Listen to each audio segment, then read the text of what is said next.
My name is Emily, and I'm 34 years old.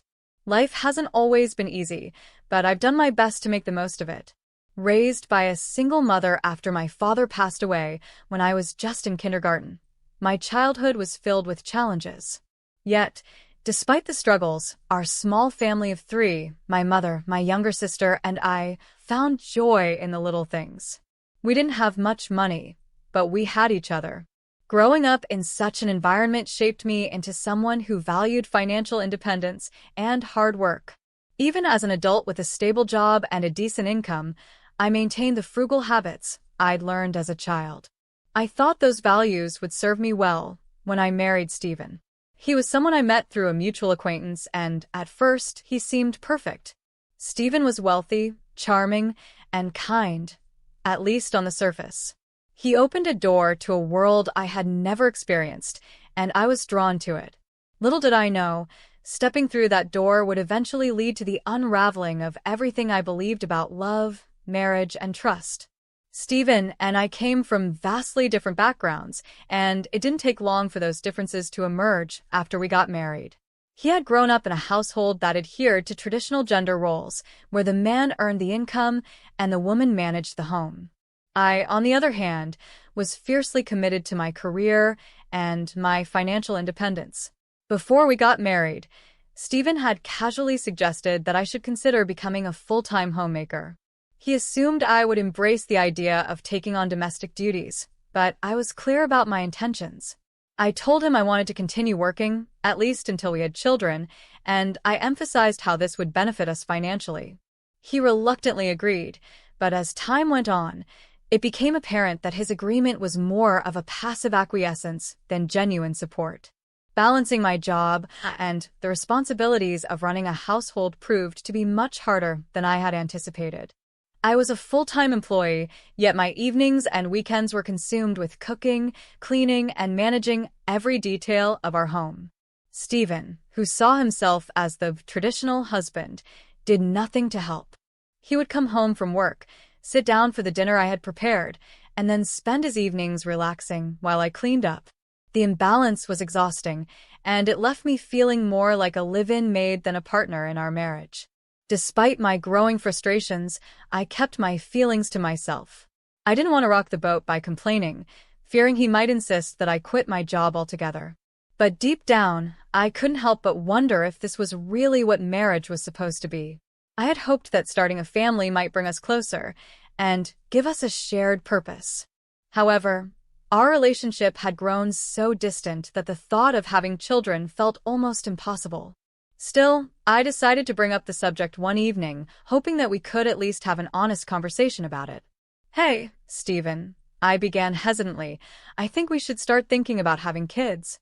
He looked up from his phone, raising an eyebrow. "Kids? You're pretty energetic, considering how tired you always seem from work and chores." His dismissive tone stung, but I pressed on. "It's not about energy. I want to have children. We haven't been married that long, but I'm already in my 30s. Women don't have unlimited time to have kids, and it only gets harder as you get older. If we wait too long, it might be too late." Stephen's response was blunt and cruel. "We don't need kids. If we have one, you're just going to expect me to help, and I've told you before, I'm busy with work. I'm not going to help with raising kids. That's your job." I stared at him, shocked. "You're saying you won't help at all? It's your child too, Stephen. Shouldn't you at least be willing to contribute?" He scoffed. "Raising kids is a woman's job. I'm working to support the family. You'll just end up complaining that I'm not doing enough and make me out to be the bad guy. Honestly, Emily, you must have picked up these ideas about having lots of kids from growing up poor. We're not poor. We don't need children. End of discussion." With that, he stood up and left the room, retreating to his office. I sat alone in the living room, tears streaming down my face. Not only had he dismissed my desire for a family, but he had also mocked my upbringing in the process. I felt humiliated and heartbroken. After that conversation, our relationship took a sharp turn for the worse. We barely spoke to each other, and the distance between us grew wider with each passing day. I threw myself into my work, taking on bigger projects and longer hours. At home, I continued to handle all the household responsibilities, but my heart wasn't in it anymore. The hope I had once felt for our future was gone. One day, I told Stephen that I had an upcoming business trip. To my surprise, he seemed unusually kind about it. He even wished me luck and hinted at a big surprise waiting for me when I returned. His sudden warmth caught me off guard. I had all but given up on him, but in that moment, his smile made me wonder if there was still a chance to salvage our marriage. Maybe he had finally realized how much I had been sacrificing for us. For the first time in months, I felt a flicker of hope. That hope was short-lived. When I returned from my trip, I found that I couldn't unlock the front door. Confused, I tried again, but the key wouldn't turn. Then, the realization hit me like a punch to the gut. He had changed the locks. I called Stephen, my hands trembling with a mix of anger and disbelief. When he finally answered, his voice was cold and detached. "Oh, you're back. That's the surprise. I've changed the locks. We're done, Emily. I've filed for divorce." The words didn't seem real. "What are you talking about?" I demanded. "You're divorcing me? After everything I've done for this marriage?" His response was even more shocking. "Not only am I divorcing you, but I'm already engaged to someone else. And before you get any ideas, let me make one thing clear. You're not getting a penny of my money or the house. Don't even think about fighting me on this, Emily. I know you only married me for my wealth." I was speechless. The man who had once seemed so kind and generous now stood before me as a stranger, cold, calculating, and utterly indifferent to the pain he was causing. My world had been turned upside down in an instant. Standing outside the home we had shared, I felt a mix of betrayal, heartbreak, and anger. This wasn't the life I had envisioned when I married Stephen. But as I wiped away my tears, a new resolve began to take shape. I had been through hard times before and I had survived. This was no different. If Stephen thought he could break me, he was wrong. My story was far from over. The second surprise came swiftly and ruthlessly. Stephen announced our divorce. The shock of it wasn't just in his words, but in the details. He admitted to forging my signature on the divorce papers and submitting them with the help of a friend who acted as a witness. He wasn't even subtle about it. Instead, he smugly handed me a document to sign, asking me to waive all rights to property division. Furious and hurt, I refused. "How dare you accuse me of marrying you for money?" I protested. I demanded that we settle matters fairly and mutually renounce any claims to each other's property, making it an official, public document. Stephen's stubbornness flared. He stormed off, redid the document on his computer, and handed it back to me with an air of defiance. This led to a heated argument, filled with tension and anger. Eventually, I left the house, my heart heavy with disbelief and pain. As I walked out, he continued mocking me for my humble background, even going so far as to threaten to throw out my belongings. It felt like a bad dream, but it was my reality. A few days later, my phone rang unexpectedly. It was Stephen, and his voice carried a note of panic I hadn't heard before. "What did you do, Emily? What have you done?" Confused, I asked, "What are you talking about?" "I haven't done anything. Why are you panicking?" He launched into a tirade. "I was just told I have to leave the apartment. What did you do?" My tone remained calm as I replied, "Oh, you are still living there? That's not allowed anymore. It's a new month and you're trespassing." "Trespassing? What are you talking about?" "It's my house," he snapped. I couldn't help but scoff. "Stephen, are you okay? Did you forget that it was a company apartment I rented? I was the leaseholder, not you. Naturally, you can't live there anymore now that I've terminated the lease." "That's ridiculous. How could you do this?" he fumed. I explained with icy precision. "I can't believe you didn't know this. You're accusing me of wrongdoing, but didn't I tell you? You can't just change the locks on a rental apartment without notifying the property manager. Even if you were still living there, the owner of the apartment, not you, has the final say. And yes, I terminated the lease before the month ended. That was my right as the leaseholder." "Wait," he stammered. "Why did you terminate it so early? And what do you mean, criminal damage?" At that moment, his voice faltered, and he muttered, The police are at the door. What should I do? I replied calmly, yes, the police did come. Don't worry though. It's probably not just for trespassing or criminal damage. You should talk to them. Stephen's voice was laced with fear as he asked, why would the police be here? I delivered the blow with satisfaction. Because I reported you. Filing those fake divorce papers with a forged signature and a fake witness is a crime. You've committed forgery and fraudulent use of a private document. Did you really think you could get away with it? There was a long pause on the line before he spoke again. You can't prove anything. Oh, but I can, I replied confidently. The divorce papers you submitted are invalid. And do you know what that means? Your supposed marriage to Laura can't happen either.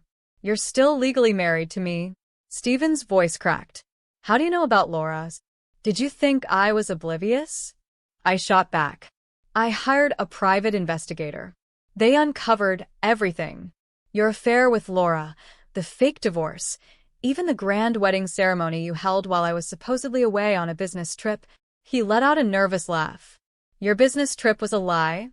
Yes, I admitted.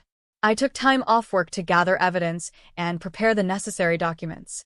I knew about Laura and how you brought her to our home.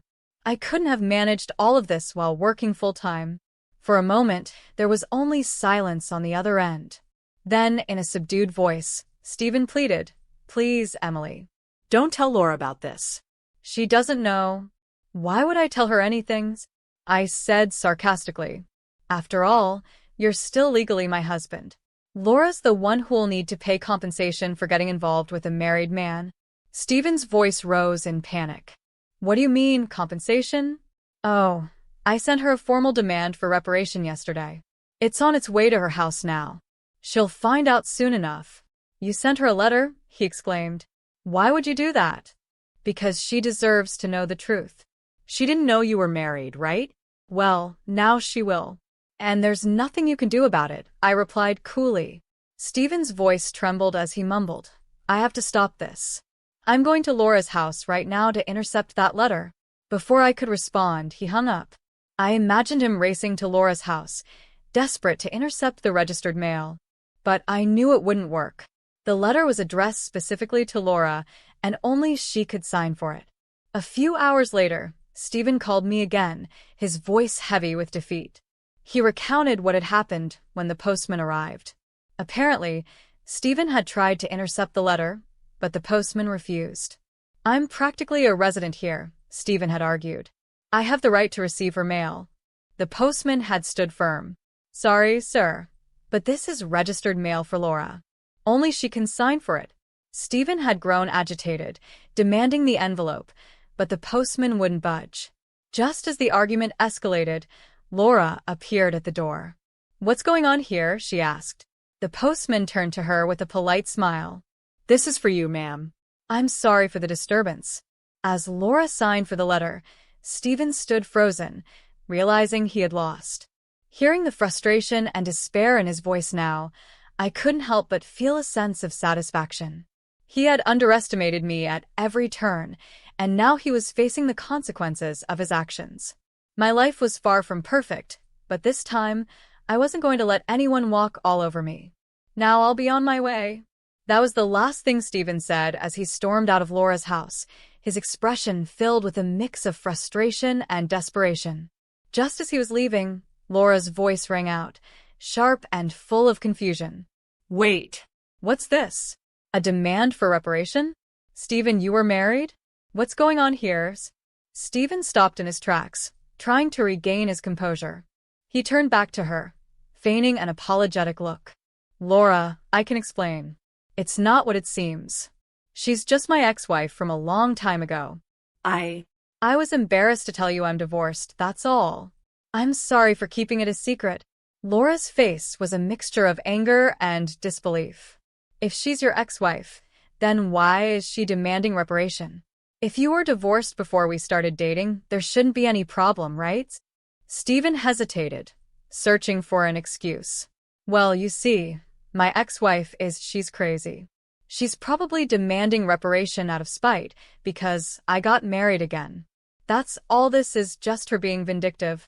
But lies like that can only hold up for so long. Unbeknownst to Stephen, the envelope Laura held contained a detailed letter I had written, along with my contact information. It didn't take long for Laura to reach out to me directly. When she called, her tone was guarded but curious.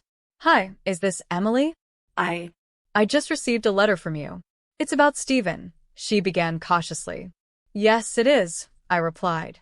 "I'm sorry you had to find out this way, but I thought you deserved to know the truth." I then told her everything. The affair, the invalid divorce, and the fact that Stephen had gone so far as to hold a wedding ceremony with her while he was still legally married to me. "Wait, are you saying the divorce wasn't finalized?" she asked, her voice shaking. "That's exactly what I'm saying," I confirmed. "Stephen forged my signature and submitted fake papers. Legally, we're still married. He's been lying to you all along." Laura's silence spoke volumes. When she finally spoke again, her voice was quiet but firm. "Thank you for telling me." After our call, the truth hit her hard. Although she and Stephen had held a wedding ceremony, they hadn't yet submitted their marriage registration. Stephen had planned to submit it on April Fool's Day, perhaps as some sort of twisted joke or as a way to stall while he tried to finalize the fraudulent divorce. Whatever his reasons, it was clear his plans were falling apart. Later that day, Stephen shamelessly contacted me again. His tone was tense but controlled as he suggested we meet at a nearby cafe. I agreed, knowing I had more to say to him. When I arrived, he was already seated, nervously tapping his fingers on the table. "Emily," he began as soon as I sat down, "please withdraw the reparation claim. Let's just pretend we've been separated for a long time and officially divorced now. That way, I can apologize to Laura for keeping it a secret and maybe fix things with her." I couldn't help but laugh at his audacity. "You think I'm desperate to stay married to you?" I said. "I was going to file for divorce anyway, but since you cheated, you'll pay reparation. That's the least you can do." Stephen's face twisted in frustration. "You're just trying to extort money from me, aren't you? Typical of the poor. You have such a poor heart. And you have a rich imagination," I retorted. "Depending on my answer, everything can change for you, Stephen. If I say no, you can't marry Laura, and your lies will be exposed." Realizing he was cornered, he sighed heavily. "Fine. I'll pay the reparation. Just divorce me already." "Sign here, then," I said, sliding the documents toward him. "Oh, and about property division." "Property division?" he snapped. "How much more do you want to take from me? Reparation should be enough. Remember, we agreed to waive property division, right? So, let's make it official." We finalized the reparation and property division agreements at a public notary.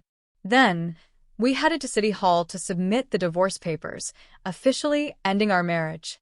As we left, Stephen tried to put on a smug face. "Glad we don't have to divide property," he said.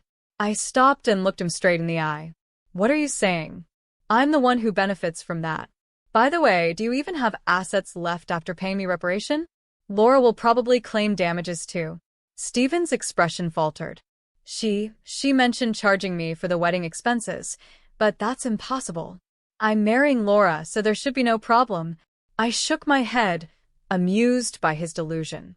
"Still living in a fantasy, huh? You committed marriage fraud, Stephen.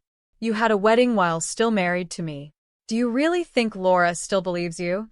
He tried to laugh it off. "Marriage fraud? That's ridiculous. Laura will believe me." "Believe that if you want," I said, shrugging. "But I heard from Laura directly. Also, weren't the guests at your wedding paid actors? You still owe them, don't you?" His face turned red. You know about that?" "Of course I do," I replied. "You haven't paid them yet, have you? What does it matter to me?" "Well, let me tell you this. Even if we had divided property, you would have benefited more." "What are you talking about?" he snapped. "Poor woman. Your family is poor, and you only make $155,000 a year. Even with a raise, it wouldn't be much." I couldn't help but smile. "You keep calling me poor, Stephen. I thought you might be mistaken." "Yes, my salary is $155,000, but that's per month, not per year. I'm a director at the American branch of my company.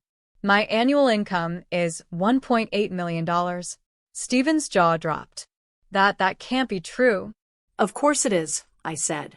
I haven't had the chance to spend much of it, so I've been saving. The savings from before our marriage aren't part of the property division, but the amount I saved during our marriage could have been divided. You were my dependent after all. Stephen's face turned pale. Are you saying you could have claimed halves? Yes, I replied. But I didn't. Now, after all your contempt, do you really think I'd undo the divorce? He tried one last desperate attempt. If you have so much money, you don't need reparation, right? I shook my head. He who laughs at 1 cent will weep for 1 cent. That reparation is for the mental anguish you caused me. Make sure you pay it, even in installments. Stephen was speechless. As I left, I added, oh, and don't go back to the apartment. Your belongings should already be at your parents' house. You thought I had few belongings? That was because I'd already moved most of them. Were you really that indifferent to me? I walked away, feeling lighter than I had in years. For the first time in a long time, I felt truly free. After everything that happened, I knew I had to leave the cafe and get back to my life. But Stephen stopped me with one last desperate plea. I can't have so little, he said, his voice trembling. I have to go back to my parents' house. They don't know anything yet, do they? I sighed, tired of his endless denial. Let me explain something, Stephen, I said firmly. Don't even bother asking me to hide anything. I've already told your parents everything. It's only right that they know why we're divorcing. He looked crushed, as if the weight of his own actions was finally starting to sink in. What did they say? He asked quietly. I didn't hold back. Your father said to never step over their threshold again. So yes, Stephen, you really have nowhere to go. With that, he slumped in his seat, defeated. I left the cafe without another word, not looking back as he collapsed into his misery. Later, I heard that he caused trouble at the police station, ignoring my earlier advice to handle things calmly. Instead, he went back to the apartment, aimlessly sitting in the empty space he had once called home.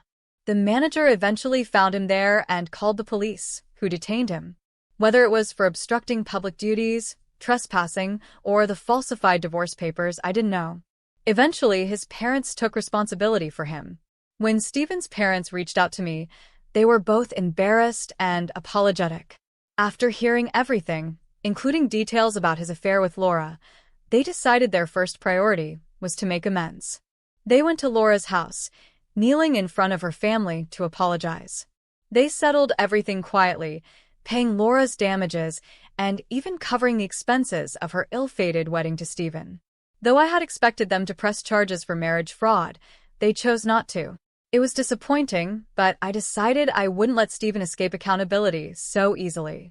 Determined to see justice served, I pursued legal action against Stephen for forging the divorce papers. He tried to offer a settlement to avoid a conviction, but I refused to back down. It wasn't about the money. It was about making him understand the gravity of his actions. I wanted him to face the consequences, even if it cost me time and resources. Fortunately, my lawyer handled most of the burden, so it wasn't too overwhelming for me. The process was long, but it was worth it to expose Stephen's lies and ensure he couldn't pull the same tricks on someone else. As his deceit came to light, Stephen's life unraveled further.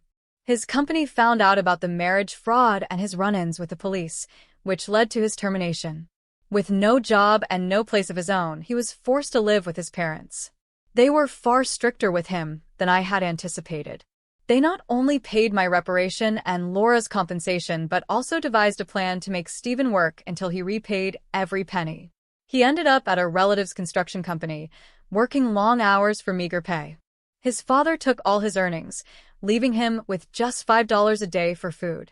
He lived in a shed-like space with no electricity, and his parents made it clear that once he repaid his debts, they'd kick him out. It was a harsh fate, but one he had brought upon himself. Meanwhile, my life was taking a much different path. After the divorce was finalized, I was offered a position at the head office abroad. Moving overseas felt like a fresh start, a chance to leave behind the shadows of my past and focus on building a brighter future. I did worry that Stephen might try to contact me or harbor resentment, but the distance alleviated those fears. For a while, I thought work would be my only companion, but life had other plans. I met someone new, a foreign executive at our head office. He was kind, understanding, and everything Stephen had never been. I told him everything about my past, including my tumultuous marriage, and he accepted me without hesitation. Our relationship blossomed, and before long, we were planning a future together. I recently discovered I'm pregnant, and we're preparing to marry soon. Unlike Stephen, my new partner embraces equality and partnership. He's enthusiastic about taking paternity leave and co-parenting, offering me the support I'd always dreamed of. For the first time in years, I feel like I'm truly building the happy family I'd longed for. Looking back, I realize how important it is to stand up for yourself, even when it's hard. Many people endure toxic relationships in silence, fearing the stigma of divorce or the challenges of starting over. But staying silent isn't a virtue, and sometimes walking away is the best decision you can make. Honest discussions and difficult choices can lead to resolutions, and in some cases, divorce is not just an option, it's a necessity. Now, I'm living proof that it's possible to find happiness and rebuild after betrayal. It takes strength and resilience, but it's worth it to create the life you deserve.